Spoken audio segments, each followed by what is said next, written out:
6 तारीख को वृश्चिक राशि वालों को समझना चाहिए। उस दिन शुक्रवार का अवसर है और एकादशी है, बेहद खास एकादशी है।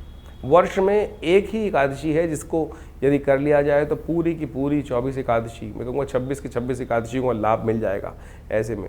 क्योंकि जो अधिक मास में 2 एकादशी आती हैं उनको भी एकादशी गिना जाता है, लेकिन उसमें भी सबसे बड़ी महत्वपूर्ण एकादशी ये निर्जला एकादशी मानी जाती है। ग्रह नक्षत्रों के दृष्टिकोण से आपकी राशि में महत्वपूर्ण परिवर्तन का योग बनता दिखाई दे रहा है, लेकिन थोड़ा खर्चों को कंट्रोल करना पड़ेगा। गजकेसरी योग जरूर बनकर तैयार होता दिखाई दे रहा है, लेकिन जब तक खर्चों पे कंट्रोल नहीं करेंगे तब तक जीवन में थोड़े कष्ट होने के योग दिखाई दे रहे हैं। सबसे बड़ा परिवर्तन तो ये है, बृहस्पति के साथ बुध का पदार्पण हो रहा है आपके अष्टम भाव में। बुध का ये परिवर्तन, विशेष तौर पर जो सुबह सुबह परिवर्तन का योग बन रहा है, ये आपके लिए कहीं ना कहीं कई मामलों में कई चीज़ों को अच्छा करने के रास्ते की तरफ जाता दिखाई दे रहा है, लेकिन थोड़ा सा मन की दुविधाएं जो हैं उनको ध्यान रखना पड़ेगा। मन इस वक्त बटा हुआ है कई जगहों में, हिम्मत अंदर से है नहीं, क्योंकि मंगल अभी ताकत में नहीं है और मंगल बहुत जल्दी ताकत में आने वाला है।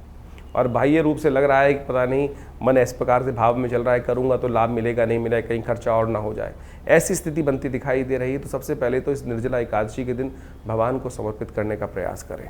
देखिए, आए थे हम हरि भजन को ओटन लगे कपास। इस जीवन के वास्तविक अर्थ को समझें, उस परमात्मा तत्व की उपासना करने का ये सुंदर तप का जीवन है। वो कैसे निर्जला एकादशी, किसने इस निर्जला एकादशी का महात्म लिया है, उसके महत्व को समझा है, तो आप वो भी समझें और देखिएगा इतना सुंदर योग है।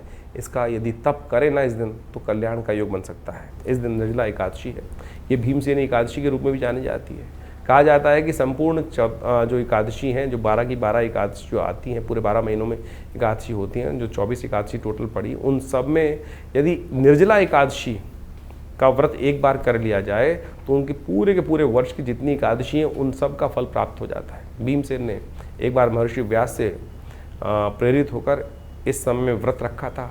जेठ के महीने में तप रहा हो सूर्य, और ऐसी स्थिति में जब विशेष तौर पर आप समझें कि जो रोहिणी नक्षत्र में सूर्य चल रहे हों और ऐसे में ताप पड़ रहा हो, पूरी तरह से नव तपा का समय चल रहा हो, और ऐसे में जेठ में ये एकादशी पड़ती है, तो ऐसे में पूरी तरह से निर्जल, एक क्षण मात्र, एक जो बिंदु मात्र भी जल अंदर ना जाए, केवल आचमन करने की आज्ञा होती है इतनी कि बस केवल मुंह में जो पानी जो आचमन करने की आज्ञा, उतना ही यदि शौच इत्यादि की बात करना पड़े तो वो ऐसे में केवल पूरा सूर्य उदय से लेकर अगले दिन सूर्योदय तक निर्जल तौर पर रहते हुए, व्रत रखते हुए, यदि भगवान का स्तवन करते हुए, भगवान की कथा का पाठ करते हुए, ओम नमो नारायणाय, ओम नमो भगवते वासुदेवाय का स्तवन करते हुए, ये नहीं सोचते हुए कि आज जल नहीं मिला, जल नहीं मिला, जल नहीं मिला, ऐसे ही करते करते व्रत नहीं रखना है। भगवान का स्तवन, भगवान की कथा करते हुए कार्य करना चाहिए।